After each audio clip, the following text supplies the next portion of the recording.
Olá amigos, bem-vindos à 7ª edição do PPP News. Recebo novamente hoje a doutora Isabela Guimarães para conversar sobre alguns temas bastante delicados e polêmicos que ficaram em evidência recentemente. Doutora Isabela, algumas pessoas utilizam os nossos queridos dispositivos digitais para coletar material adulto, material íntimo. E por vezes esses conteúdos acabam caindo em mãos erradas. Aí as consequências elas acabam sendo desastrosas, como no recente caso que aconteceu com uma garota no estado de Goiás. O que a gente pode tirar de lição desses casos ou de recomendação? Bom, Vitor, esse caso recente que você menciona foi bastante complicado, realmente, bastante intensa a repercussão que teve.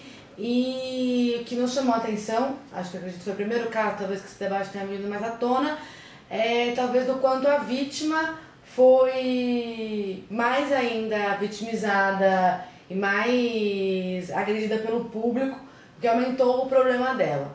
Mas, indo primeiro para as recomendações, o que a gente recomenda se você for fazer, for captar imagens suas ou permitir que captem imagens suas em momentos íntimos, em situações íntimas, primeiro de tudo você tem que saber o risco que você está correndo. Alguém pode sim pegar aquelas fotografias ou aquele vídeo e de uma maneira dolosa, ou seja, com a intenção de te prejudicar, de te causar dano, disponibilizar isso na internet ou em comunicadores instantâneos, que foi o caso dessa garota, da Fran.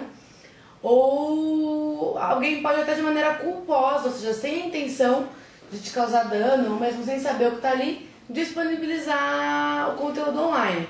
Então saiba que sim, existe esse risco. Mas se mesmo assim, mesmo ciente dos riscos, você quiser compartilhar, quiser realizar captação de imagens ou situações íntimas suas, ou de terceiro com a ciência daquele terceiro que está participando da situação junto, o que a gente recomenda não colocar partes identificáveis do corpo, seja o rosto, uma tatuagem, marcas de nascença, coisas nesse sentido. Isso minimiza o risco de identificação, mas não elimina.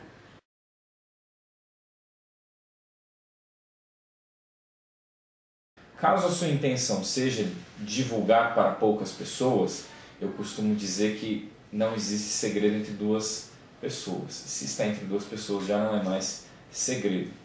Então fica difícil de controlar depois para onde esse material ele foi parar, quantas pessoas ele alcançou. Então bastante atenção aos usuários que pretendem utilizar os recursos dessa maneira. Tentar primeiro não deixar o material identificável e proteger da forma mais completa possível, para que só você ou as pessoas que você autorizou tenham acesso.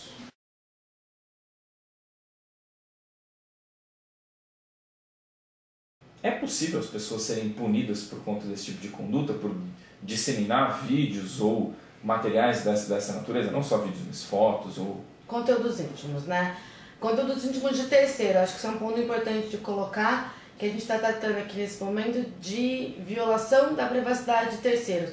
Se eu fiz uma fotografia minha e desejei expô-la, colocá-la na internet, a decisão foi minha, então não há que se falar de violação da privacidade. Mas no caso da Fran, ou qualquer outros casos, que é sempre isso que acontece, quem primeiro coloca, quem primeiro divulga, pode sim responder tanto na esfera civil como na esfera criminal. Na esfera civil a gente tem uma série de pontos para se colocar, como uso indevido da imagem de alguém numa situação vexatória, numa situação íntima. Então a indenização por danos morais, sem dúvida alguma, é cabível e vai ser o valor máximo permitido legal, porque realmente algo que causa muito dano. Já também essa pessoa que divulgou, fez a primeira divulgação, pode sim incorrer também em práticas de crimes contra a honra. A gente pode falar de injúria ou de difamação, dependendo do quanto aquilo foi... E do contexto que for colocado. Do contexto que foi colocado. Mas para as pessoas que compartilham, ou seja, quem acaba disseminando de fato o conteúdo, que eu acho que esse é o ponto importante que a gente vai abordar aqui ainda, não há uma penalização na esfera criminal.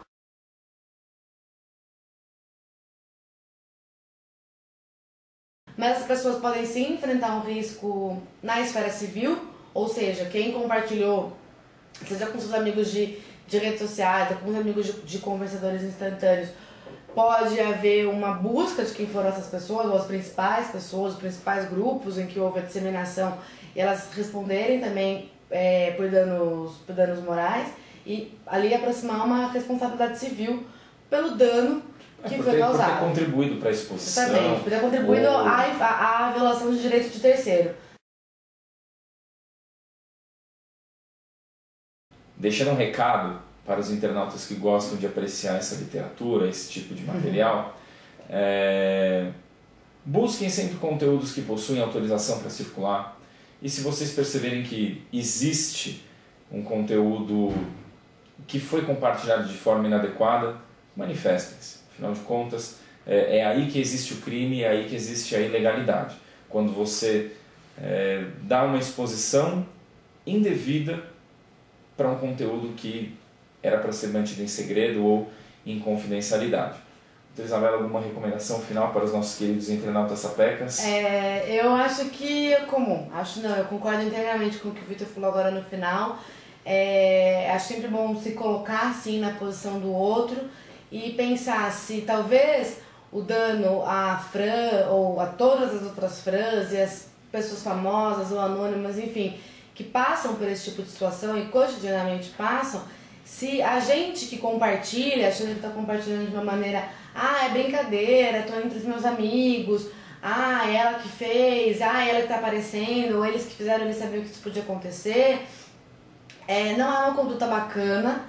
Falta um pouco aí de solidariedade com quem está sendo alvo ou vítima daquela divulgação. Então, a recomendação é não compartilhe, lembre que ali tem uma pessoa, muitas vezes o grande volume de visualização, de compartilhamento acaba despersonalizando o conteúdo, a gente esquece que quem está ali é uma pessoa também que trabalha, que tem família, que mora em algum lugar, que vai enfrentar uma série de problemas. Tentar, então, evitar, buscar as autoridades competentes, pode fazer denúncia no site de delegacias de crimes digitais, é tranquilo, qualquer buscador de internet te conta como fazer esse tipo de denúncia. E terminar com o que você falou, usar esse tipo de conteúdo, ou qualquer outro tipo de conteúdo, quando ele for autorizado, ou quando todo mundo que estiver envolvido ali esteja curtindo que aquilo tenha sido publicado, compartilhado. Tem muito conteúdo profissional relacionado a material adulto, então tomar um pouco de cuidado, que às vezes a gente acaba apontando muitos dedos e esquece que eles podem virar pra gente depois. Afinal de contas, 1 pra frente e 3 contra você. Agradeço a audiência dos queridos internautas, agradeço a participação da doutora Isabela. Até uma próxima. Até mais.